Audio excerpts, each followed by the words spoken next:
So, E3 2019 is still a while off, but it's been making a lot of headlines lately. A few months ago, Sony announced that they would not be having any presence at E3. No press conference, no booths on the show floor, nothing. And just recently, EA has announced that they will not be doing their standard live press conference. Instead, they're opting for a series of live streams. Here's what they said. This year, you'll see less talk and more play, with an event entirely focused on the heartbeat of EA Play, our player communities and the games they love.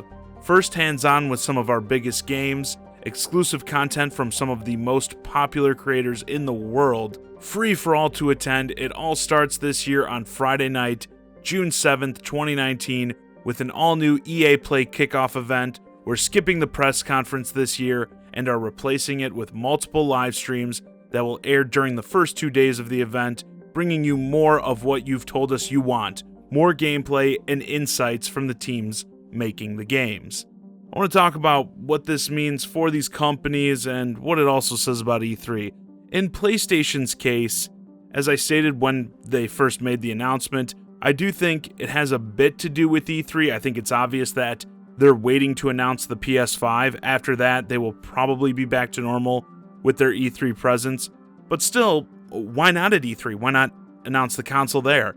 I think they, and the other console manufacturers as well, have realized that it makes more sense to do these sorts of unveilings outside of the show when you're not competing for headlines. All eyes are on you, and a console announcement is surely worthy of its own dedicated event. This is actually what we saw with all of the current gen systems. The Xbox One, PS4, and the Nintendo Switch all got their own big reveal event that happened outside of E3. It sounds like Microsoft may actually be talking about their next systems, in fact, at this year's E3, but I have a feeling even that will be more of a tease, and they will also have a big event outside of the show. And even further, I get why Sony specifically would want to skip the event entirely with the new system announcement, because that would mean they probably wouldn't be able to show anything new at E3. Yeah, they could come with, more Last of Us, more Death Stranding, but they were already catching heat last year at E3 2018 for showing a lot of the same stuff they've been showing for years, so I think if they did attend and just showed more of the same, I don't think they'd get a positive reaction, so I understand why they wouldn't want to show up at all. Now, EA's situation, on the other hand, is a bit different. For one, they're not removing themselves from E3 entirely, just opting for a different approach. Very similar to what Nintendo did when they began opting for Nintendo Directs over a presentation.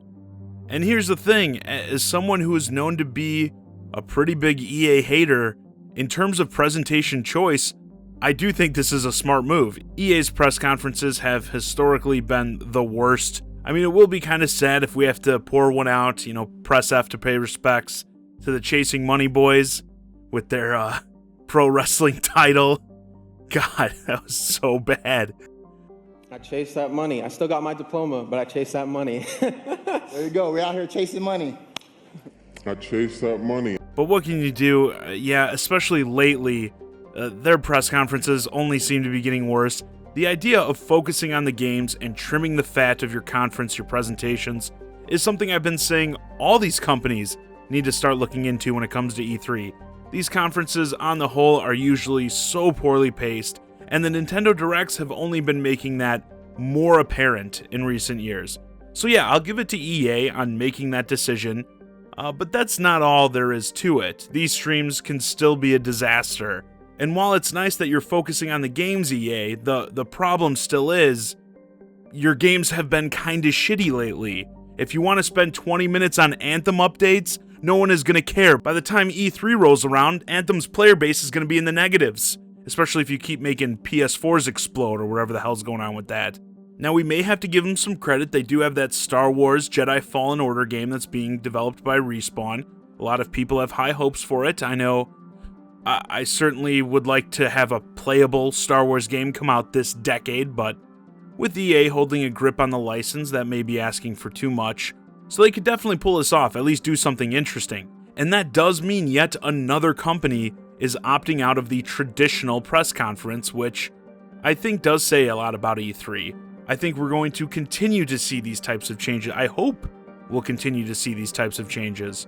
Again, like I said, there always seems to be so much wasted time during these conferences, and with something like multiple streams, you can go for a more in-depth look at certain games, and people can choose which ones they want to watch. So if you're like me and couldn't care less about EA's sports games, for instance, you can skip those streams.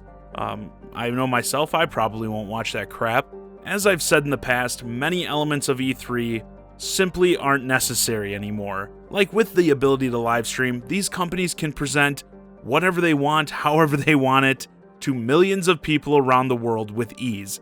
Back in the day, yeah, it made sense to have the big conferences in rooms filled with reporters who could get all the information and write it up for their magazines or websites for us to consume. But now we can all just watch it from the comfort of our own homes, and that includes media types. You know, we don't need the big stage, swapping between different speakers, live demos, and trailers with all sorts of technical difficulties. You can have just a couple people in a room playing a game and telling us about it.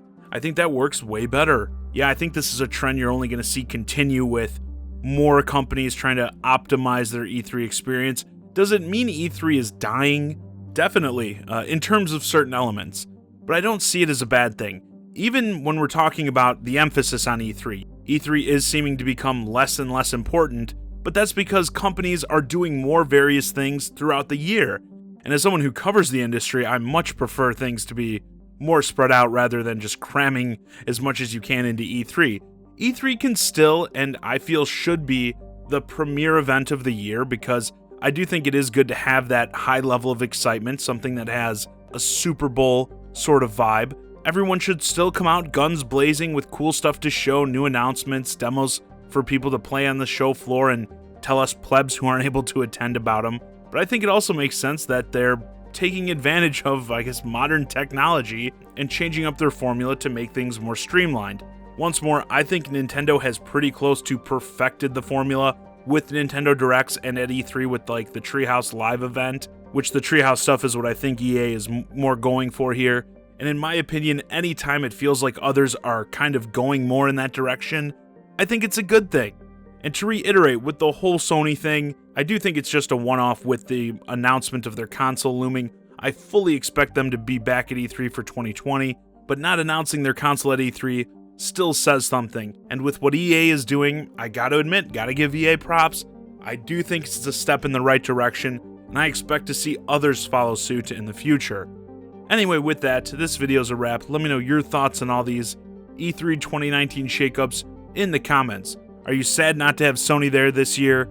Are you happy to not have to suffer through another EA conference? And what do you think this all says about the future of the event as a whole? Hey guys, I hope you enjoyed this discussion of changes to the E3 2019 landscape. If you're new to the channel, please consider subscribing. If you want to keep the conversation going, hit me up on Twitter at Johnny Zakari, and join my Discord, Shy Guy and Friends, link to both in the description below. And as always, thanks for watching.